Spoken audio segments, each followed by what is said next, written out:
Le jeûne doit être entièrement réassumé dans une dynamique spirituelle pour porter un fruit qui ne peut être donné que par le Saint-Esprit, à savoir la prière. Le jeûne chrétien n'est pas d'abord une sorte de régime diététique au profit de l'équilibre physique ou psychologique.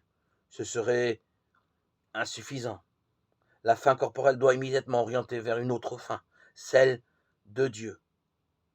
Faim corporelle et faim spirituelle s'allient harmonieusement dans le jeûne qui est vécu dans l'esprit et peut prétendre au nom de prière.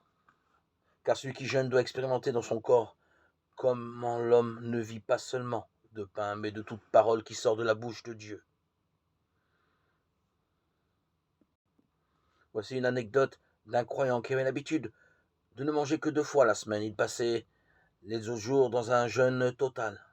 Mais il remarqua que le jeûne devenait à peu près impossible aussitôt qu'il prévoyait qu'il devait interrompre la prière et le silence dans le cours de la journée. Un jeûne qui ne pouvait dès le début viser une prière ininterrompue devenait ainsi physiquement impossible.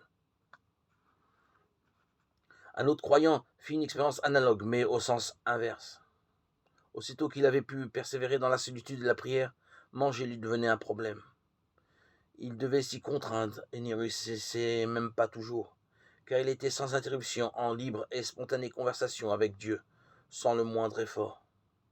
Le jeûne débouche donc normalement dans la prière et prier conduit inévitablement à une abstinence spontanée du boire et du manger.